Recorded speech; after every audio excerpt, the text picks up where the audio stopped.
para conversar de todo lo que ha pasado en esta semana política, y le decía, muy intensa, y en esta semana política también, donde el fracaso de la acusación constitucional reveló varias fracturas y se puede hacer altas lecturas al respecto. Te pregunto, Camilo, ¿cómo estás y qué crees que dejó realmente esta semana en términos políticos?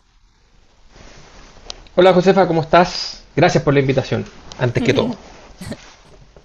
Sí, te ¿Se escucha? preguntaba, sí, se escucha súper bien. Te Ok. preguntaba entonces, ¿qué crees que dejó realmente esta semana en términos políticos? Porque pareciera que la acusación constitucional, claro, fue un hecho relevante, pero lo que quedó en manifiesto es esta fractura que es más profunda que lo que creíamos la derecha. Sí, yo creo que lo primero que habría que anotar es que el oficialismo y la derecha en general quedó más herida de lo que estuvo dispuesta a admitir o a demostrar en una primera instancia del proceso de competencia entre ellos. Y esto se nota porque eh, digamos que el oficialismo está enfrentando un escenario demasiado propicio en muchos aspectos, con mucho espacio para avanzar con reformas que le hacen sentido a la mayoría de los partidos que forman parte del oficialismo, con una oposición que está aún algo perpleja y en el suelo, con posibilidades ciertas de tener mayorías en el Congreso para varias de estas iniciativas, y sin embargo, y además con una elección que está muy lejos en el horizonte. Por lo tanto, los incentivos externos para una batalla tan fratricida por la hegemonía no parecen estar fuera, no parecen estar más allá de los partidos, sino que están dentro de los partidos. Y tiene que ver con que después de la gran derrota que sufrió Chile Vamos y de la beligerancia con la que Republicanos dio el sorpaso, digamos, en la derecha para hacerse del control, dejó muchos heridos en el camino. Y hoy día, entonces, a la primera de cambio, lo primero que ve es que los actores de forma individual tienen pocas ganas de comportarse de manera moderada y constructiva con sus aliados y socios. Y por lo tanto, cuando el gobierno toma algo de distancia o intenta no ser demasiado protagónico en el orden interno, se nota de inmediato y cada quien corre por la libre y es como que estuvieran esperando a la primera de cambio para agarrarse a combos, digamos. Mm. Camilo, ¿y tiene padre esta derrota? ¿Con nombre y apellido? A ver, yo creo que lo que está viviendo la derecha, y esto se ha dicho mucho, pero vale la pena entrarle un poquitito, lo que está viviendo la derecha es algo parecido a lo que ya vivió la izquierda y la centroizquierda. Hay un movimiento que se va produciendo en distintos escalones en el que la centroizquierda fue perdiendo el consenso interno de lo que fue la concertación, fue reemplazado momentáneamente por una alianza un poco más amplia que fue la nueva mayoría y que finalmente lo que generó la nueva mayoría fue la ruptura definitiva Mm. de ese espacio y si uno lo mira así como en términos muy cartesianos, una cierta izquierdización de la izquierda. Y eso continuó y continuó en el momento en que asume el gobierno del hoy Frente Amplio, ¿cierto? La integración un poco al principio tímida del socialismo democrático y finalmente en la última competencia en la que quedó nuevamente demostrado que después de todo ese movimiento lo que quedó en ese espectro fue una izquierda más fuerte que sus componentes de centro. Y así pasó en la primaria. Bueno, la derecha está viviendo algo similar. Republicanos ha asaltado esta escena de una manera bastante similar. Y lo que uno ve hoy día es que el proyecto de este gobierno, que es un proyecto, dependiendo de a dónde se mire, hay algunos que han dicho es un proyecto restaurador, entendiendo que lo que intenta es volver las cosas más o menos a como estaban en la dictadura, en términos de política pública y de una moral católica o conservadora dominante, esta mezcla de hiperconservadurismo en lo moral e hiperliberalismo en lo económico no se veía, ¿cierto?, de manera tan intensa desde Pinochet hasta ahora. Y si uno no quiere hacer esa referencia, por lo menos puede decir que, igual que en otras partes del mundo, este es un proyecto neoconservador, que tiene esos dos elementos. Bueno, si tú te fijas, este proyecto, de los primeros que se está desprendiendo, tiene algunos conflictos con su socio, ¿cierto? En RN, de cierta manera en la UDI, pero es un proyecto que le hace mucho sentido a lo que vamos a llamar ahora, por usar el mismo símil, los autoflagelantes de la derecha. La UDI y republicanos. ¿Ya? Ellos encuentran mucho sentido en este proyecto. Pero los que van quedando fuera son, al igual como le pasó, insisto, a la nueva mayoría, y después con el advenimiento del Frente Amplio, son todo ese consenso técnico-político de corte más bien liberal que ha dominado la escena de las políticas públicas en las últimas décadas en Chile. Y ese grupo, que cuando le pasó a la izquierda lo podemos graficar en Velasco y hoy día lo podríamos graficar en Ignacio Briones, ¿cierto? Va quedando fuera de una lógica, de una ideología política en la que este hiperliberalismo se mezcla con el hiperconservadurismo en lo moral y que por lo tanto las políticas públicas ya dejan de ser neutras. Lo que busca este gobierno en general y lo que va dejando trazas cuando tú vas mirando sus reformas es que allí donde opera el mercado no quieren nada de Estado.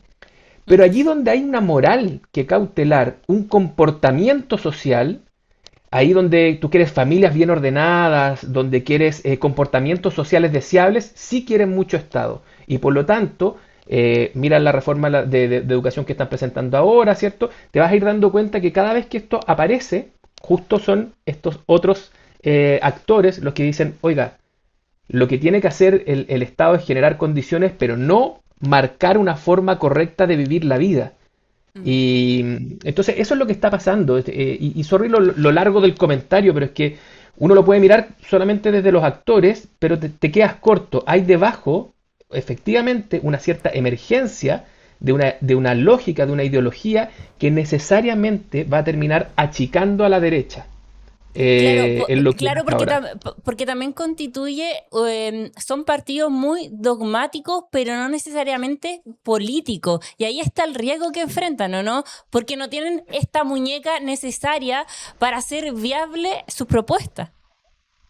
A ver, lo que pasa es que tienen, lo que marca a alguien que tiene una ideología fuerte y que es más dogmático que el resto, lo primero que tú notas es que la dimensión del tiempo es diferente respecto de los que no. Así como un católico, ¿cierto?, puede aceptar sus condiciones de vida porque tiene una promesa de vida eterna después, ¿cierto? Una salvación después de su vida. Y sucede con todas las religiones. Aquellos que tienen ideologías donde el paraíso está puesto al final del camino, normalmente están dispuestos a romper muchos huevos en el proceso. Y voy a seguir con la analogía solo para mantener el argumento. O sea, de la misma forma que en algún minuto las políticas del Frente Amplio pretendieron por decreto modificar las inequidades atávicas de la sociedad chilena, ¿cierto?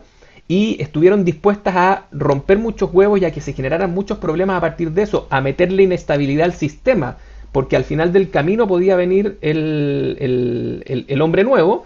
Pues bien, lo que hacen los hiperdogmáticos de esta derecha es exactamente lo mismo. Es decir, sí, vamos a quedarnos cortos en términos presupuestarios, sí, vamos a tener que recortar, sí, la gente va a sufrir, sí, va a haber problemas en el empleo, pero al final esta economía bien ordenada va a producir los frutos que tiene que producir. Y lo que generan es mucha confusión y mucha inestabilidad en quienes creen que no se puede esperar hasta la resurrección de la carne para tener resultados, sino que la política también se juega en el aquí y en el ahora. Ya, y considerando todo lo que tú me estabas diciendo, ¿es este gobierno más identitario que el gobierno pasado? Justamente y hacían esta crítica a la administración de Gabriel Boric. Yo creo que el gobierno pasado partió tan identitario como este. Distinto es que por todo lo que vivió, tuvo que ir regulando, y el primero en regular fue precisamente la figura principal, en este caso el presidente Boric. Y eso generó problemas, pero al mismo tiempo un reordenamiento y una cierta estabilidad. El mercado político de la centroizquierda supo muy rápido a qué atenerse y se manejó dentro de esos marcos. Eso no está ocurriendo todavía con el gobierno de José Antonio Kast. Es decir, está generando roces y problemas a partir de su hiperdogmatismo, o del hiperdogmatismo de sus huestes. Lo que pasa es que a mí me cuesta creer que sus huestes se mandan solas, porque la mayoría de los conflictos, incluida la acusación constitucional, nacen de acciones concretas del gobierno. Lo que pasa es que después el gobierno no muestra la mano, es decir, no llama a sus partidarios a apoyar la acusación constitucional, pero genera la acusación y las condiciones y la alarma respecto de las cifras que son las que justifican finalmente la acusación constitucional. Entonces, está por verse si es que esto es por acción u omisión del gobierno, pero lo que no está ocurriendo es que este hiperdogmatismo todavía tenga una contención desde la figura principal que es el presidente de la República. Y en ese sentido, ¿qué puede hacer el presidente? O sea, también sabemos que el presidente no es como el presidente anterior. No hemos visto tampoco su mano política respecto a los propios partidos. Se anunció ahora que se va a reunir con alguno de ellos para ordenar lo que está pasando en ese sector. Pero ¿qué se puede esperar realmente? Bueno, hay una cierta demanda que es muy institucional de los partidos del oficialismo por crear una coalición, cuestión que requiere al presidente para ordenarla. Crear una coalición significa que se van a crear marcos, un rayado de cancha común donde todos se sientan efectivamente dentro. Hoy día están dentro solo porque forman parte del gobierno, pero no porque hayan firmado una suerte de hoja de ruta común.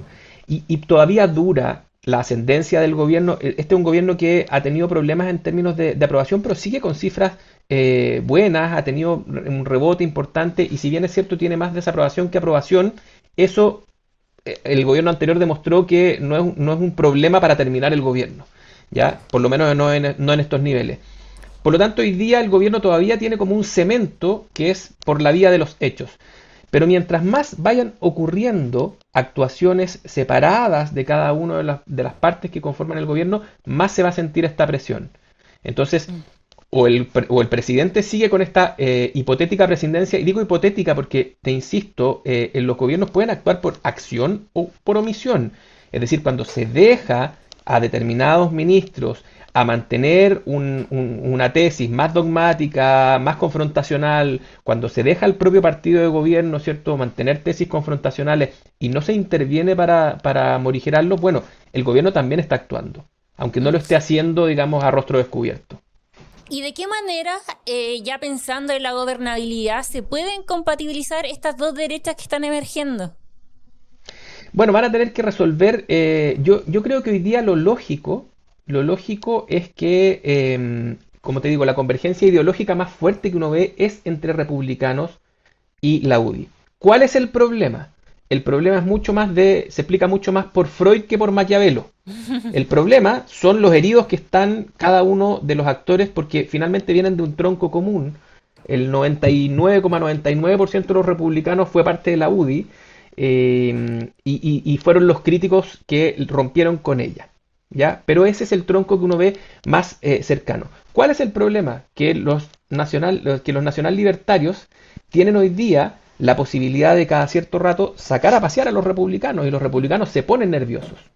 Y lo vimos en la acusación constitucional, cuando ellos dicen que van a ir con la acusación constitucional y la UDI dice nosotros estaríamos dispuestos, bueno, son los son los republicanos los que se apuran en subirse para que no los adelanten por su derecha.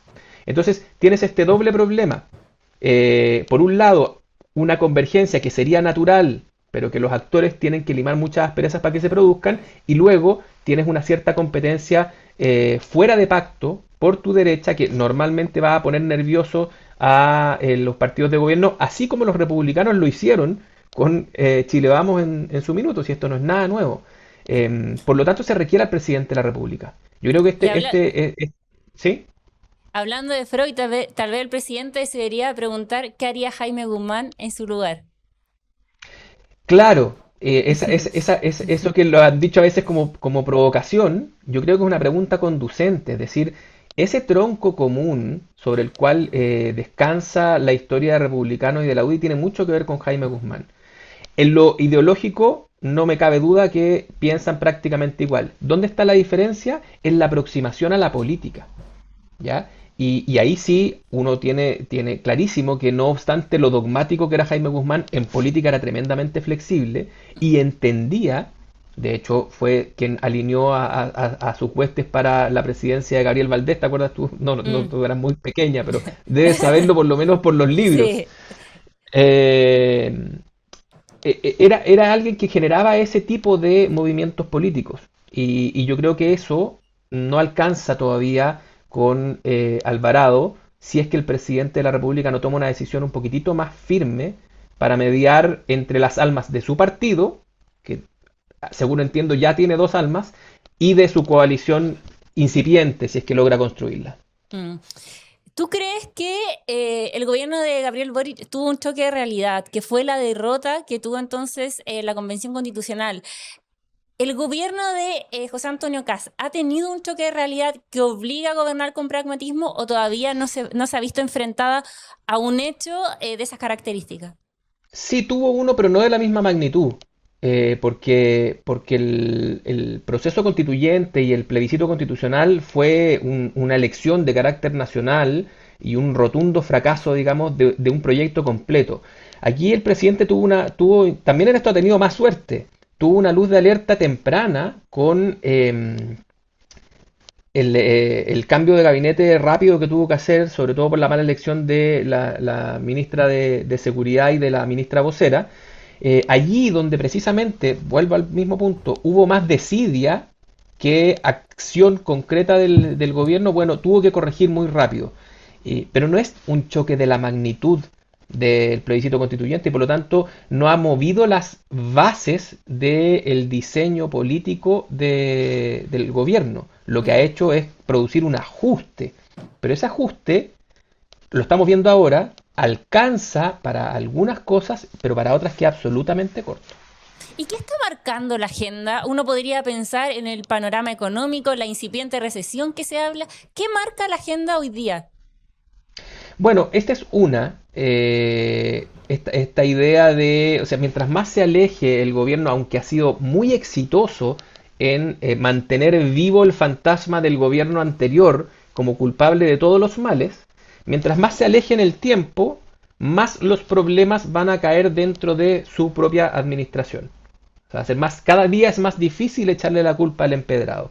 Y por lo tanto, todo lo que demore la economía en dar un movimiento o un quiebre, digamos, positivo para la vida de las personas, va a ser un problema para el gobierno. Y todo lo que demore la seguridad, que es la otra gran promesa del gobierno, también va a ser un problema para el Ejecutivo. No han habido, más allá de que la llegada de Arrau evidentemente generó un cambio de ánimo y de conducción en la agenda, obviamente, y esto lo sabían sobradamente, me imagino, todos los que estaban prometiendo que al día siguiente se iban todos los migrantes irregulares, que al día siguiente se metían a la cárcel solo los malandras, ¿cierto? Todos los que hicieron esas promesas de campaña, me imagino que en su foro interno sabían de que esto iba a ser muy difícil en términos concretos de producir.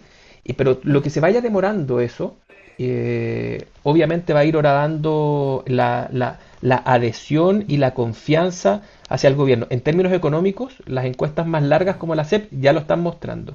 Mm. Ahora, no es un movimiento del optimismo al pesimismo, pero es un movimiento hacia una posición más bien neutra o expectante.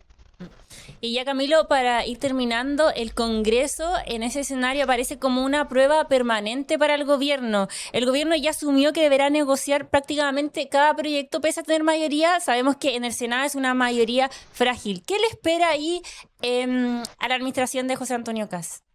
Bueno, lo primero es que tiene que abandonar esta concepción que tenía de que el Congreso no era tan importante. Lo que está demostrando el Congreso es que es muy importante, no solamente porque muchas cosas son materia de ley, sino porque ahí habita el 90% del planeta político. Y si el Congreso no está con una agenda que le permita ir interlocutando con el Ejecutivo, bueno, pasa lo que alguna vez vimos a tiempo atrás y que se denominó el parlamentarismo de facto. Mm. Comienza vía mociones a generar movimiento en el sistema. Y por lo Mm. tanto, lo primero que tiene que abandonar el gobierno es esta idea que tenía tan en campaña de que el Congreso no era muy importante. Ujú. Es importante y si no se le conduce al oficialismo, es muy probable que lo que vimos ahora con la acusación constitucional se convierta en la punta del iceberg, digamos, de diferencias que van a empezar a ser mucho más fratricidas. Perfecto, Camilo, muchas gracias. En el chat están preguntando dónde te pueden ver, Comando Jungle, qué día se estrena, cuéntanos. Nosotros estamos Eh, todos los miércoles a las 20 horas en Radio Infinita y a las 21 se repite por Mega Noticias Online, solo con el mono Gonzalo Miller de los antiguos y con la conducción de Rodrigo Bravo, pero además en el YouTube de Comando Jungle se sigue subiendo, así que lo pueden ver desde las 8 los miércoles y durante toda la semana. Perfecto, entonces te estamos viendo y estamos conversando aquí nosotros también en Turno PM. Que esté muy bien.